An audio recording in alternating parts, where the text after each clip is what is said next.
ભારતીય જનતા પાર્ટીના 46મા સ્થાપના દિવસ નિમિત્તે ખેડા જિલ્લા નડિયાદ વિધાનસભાનું સક્રિય સદસ્ય સંમેલન યોજાયું। પૂર્વ આણંદ જિલ્લા ભાજપના પ્રમુખ અને મુખ્ય વક્તા મહેશભાઈ પટેલે કાર્યકર્તાઓને સુશાસન અને વિકાસની રાજનીતિ અંગે વિસ્તૃત માહિતી આપી। આ કાર્યક્રમમાં ધારાસભ્ય પંકજભાઈ દેસાઈ, પ્રદેશ મંત્રી જાનવીબેન વ્યાસ, જિલ્લા પ્રમુખ અજયભાઈ, જિલ્લા ઉપપ્રમુખ વિકાસ શાહ, નડિયાદ વિધાનસભાના સૌ કાર્યકર્તા અને હોદ્દેદારો હાજર। ભારતીય જનતા પાર્ટીની સ્થાપના 6 એપ્રિલ 1980માં મુંબઈ અધિવેશનમાં થઈ।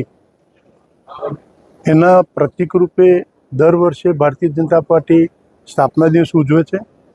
ચાલુ સાલે પાર્ટીએ વિધાનસભા દીઠ એના સક્રિય સભ્યોને એકઠા કરી એક સ્નેહમિલન સ્વરૂપે આ એક મિટિંગનું આયોજન કર્યું છે, જેમાં ભાજપના નડિયાદ વિધાનસભાના સક્રિય સભ્યોને તમામને આમંત્રણ આપવામાં આવ્યું છે।